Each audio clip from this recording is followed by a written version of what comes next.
I'm going to be changing the interior light for something just a little more special.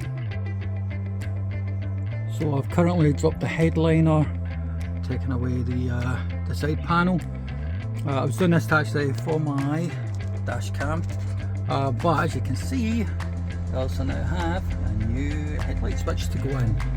So just got to get this cable here all the way right down to the headlight switch and get it wired up. So as you can see here, I've actually spliced in the cable into the blue and grey cable, and it's in wiring up all the way to it. Next will be to, oh, and I've also put in the cabling, as you can see, for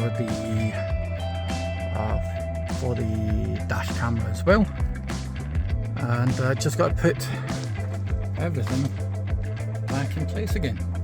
Fitted the Passat W8 interior light, which is all fully functional, and the best part about it is it's got red LEDs, so it's going to have a nice glow in the van at night time. I'll try and get a video of that later on tonight. At night time, this is the lovely lights I've installed. It just lights up everywhere really well, as you can see with my hand. Absolutely fantastic, and love this. What a fantastic modification to do. So yep,